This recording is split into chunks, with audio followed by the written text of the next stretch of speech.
Strong, smart, self-sufficient. These are the three words that I would use to describe the women living in Bali. Hello everyone, my name is Dana, and today I will be sharing with you my quest experience.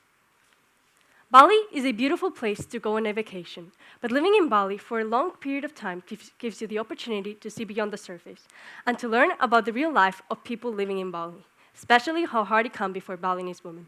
Did you know that in Indonesia, 2% of women get married before the age of 15? And 16% before the age of 18. Or that in Bali, women need to try to save as much money as they can while they're married, in case their husbands want to divorce. As if the woman's husband wants to divorce, the woman loses everything: money, housing, children, family, and most importantly, respect. For my quest, I decided to take action on the SDG 5, gender equality. To be exact, on the SDG 5.1, which is to end all ways of discrimination against women and girls everywhere. I think this topic is really important, as even though a lot has already been accomplished, gender equality is not real in many countries around the world, and Indonesia is not an exception. Let me tell you how everything started. Back in December, I was having dinner with my family, and we were talking about quest ideas and what could we do to make a change in Bali. Suddenly, my mom mentioned a family acquaintance named Amira, who helps women around the world through the Women Earth Alliance organization. This gave me some initial ideas for my quest, but I still had other ideas spinning in my mind about animal rescues, fundraising money for an orphanage, teaching local kids English, more fundraisings for other purposes, beach cleanups, and even board games. But February came, and I still didn't have an actual idea, so I decided to start brainstorming again. Then, a memory of my past came through my mind. It was from a long time ago, from my childhood. I remembered how I loved reading a book about amazing women who, without a lot, were able to do incredible things. I remembered how every sentence that I wrote, I was able to see this woman doing something for the good of change. I loved how this book was written, the short stories, the images. It was perfect for learning something new and for not being bored. This book was called 100 Immigrant Women Who Changed the World. Something flickered in my mind, and that's how I came up with the idea of Perempuan di Bali, which is translated as Women in Bali. So I decided to start, and my first step was interviewing women. For my quest, I have interviewed 41 Balinese women. These are just some of them.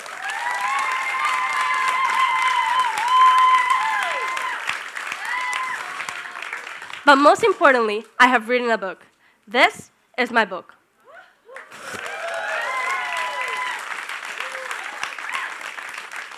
My book contains 24 Balinese and Indonesian women stories, so readers can learn about the real life of Balinese women, also connecting this to Balinese traditions and interesting facts about them.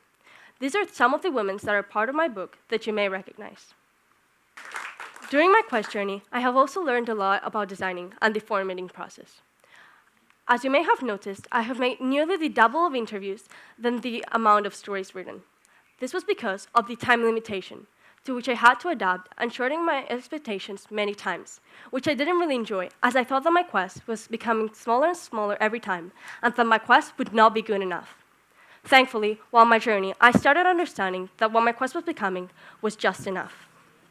Lastly, I have sold my book in the Spirit Friday and in the World Festival, being able to sell 22 books in one day, and being able to raise 4,700,000 rupiah, which will go to the PKP Center.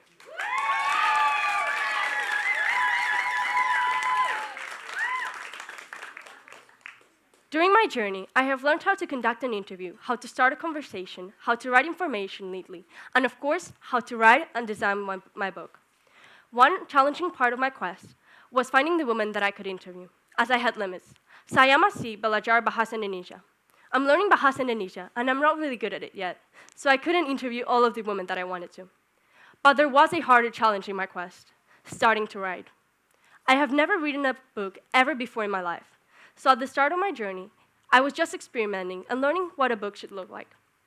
But when the quest due date started coming closer, I knew that I had to start writing.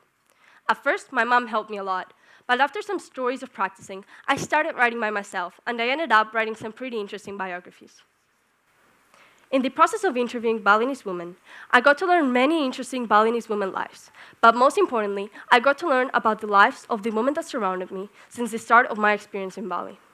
And I did not expect how hard most of these women's lives were. Let me share with you my experience with Annick, the housekeeper in our house. Can you guess how many hours does she work? How many hours does she sleep? How many jobs has she had in her life? Or even how much money does she raise every day? Well, I'll explain you a little bit about her story.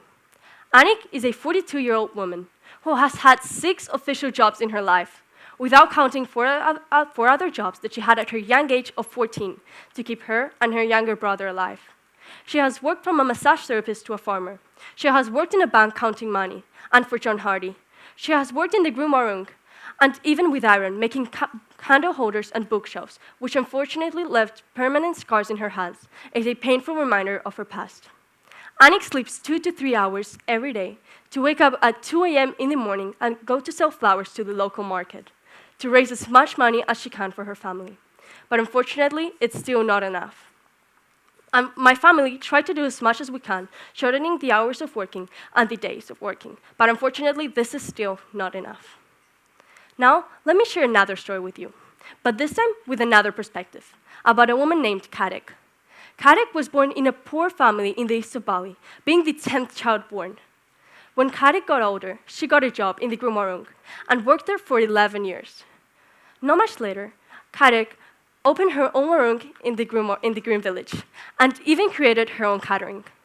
My point telling you both of the stories is to tell you that there is a way, and that women in Bali are moving to a better direction. In between my journey, so many interesting and amazing things happened. For example, one day, during the 8th grade assembly, Ibu Butet came to give us a talk.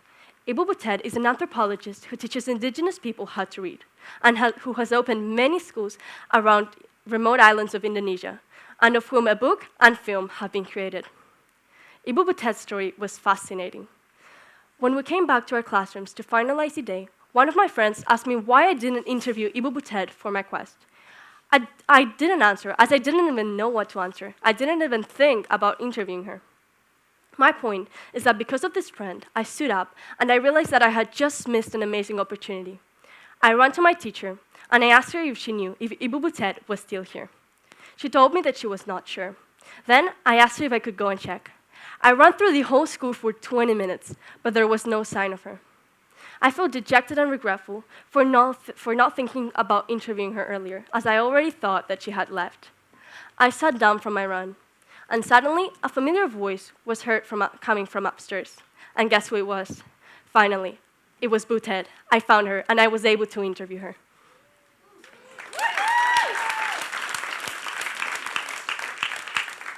With my Quest project, I'm hoping to empower Balinese women and to spread the message that they're not alone, and that if they use all of their strengths and knowledge, that they can make their dreams come true. And to others to read my book, to learn more, and to help the women, after all of the challenges that life gave them, are still standing. And in this way, I'm connecting to SDG 5.1. I would like to thank all of the women that gave me the time and inspiration to keep going. The women that talked with no fear about the stories of their past, and the women from which quotes and emotions came out of their minds.